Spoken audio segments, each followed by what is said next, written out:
Fallen Leaves, I felt that it was wrong to be walking on these iron faces because it looked like screams of like, I don't know.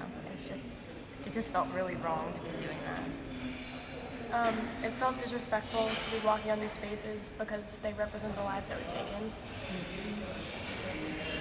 It was overwhelming to like hear all the noise of the faces like clinking together, and it was just really uncomfortable like seeing the different faces because they were all different shapes and sizes, and they all had different expressions that like they were terrified. It was difficult for me going in there and seeing all these different people walk on all different sizes of faces that represent like women, men, children, babies, and it just felt wrong to do that. I felt uncomfortable while I was walking on them because I felt like I was stepping on almost just a memorial, something so special, and I just didn't feel like it was right to be stepping on something like that. I felt like I was like stepping on the people that were, killed the Jewish people, and like the sound of the faces clinking together sounded like people working and like the work they had to go through, the Jewish people. It was very empowering because the entire situation, when I was first walking to it, I had no idea what to expect.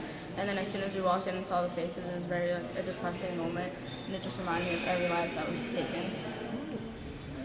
When I was walking up to it, I thought it was a railroad. It sounded like that, and as I walked onto it, I felt the noise was more like their screams.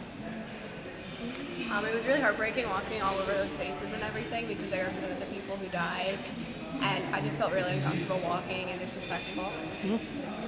It was eerie feeling to walk all over them. It was uncomfortable because of how they're supposed to represent the screaming people that were ignored. It was creepy because they're supposed to be screaming, and because when you step on them, you hear like this loud screeching, which sounds like screaming. So it added on to the effect of it. The way it was built, it was like never-ending screams of like pain and suffering. It felt very deliberate walking on them, and it just kind of reminded you what had to happen for these people to get where they got.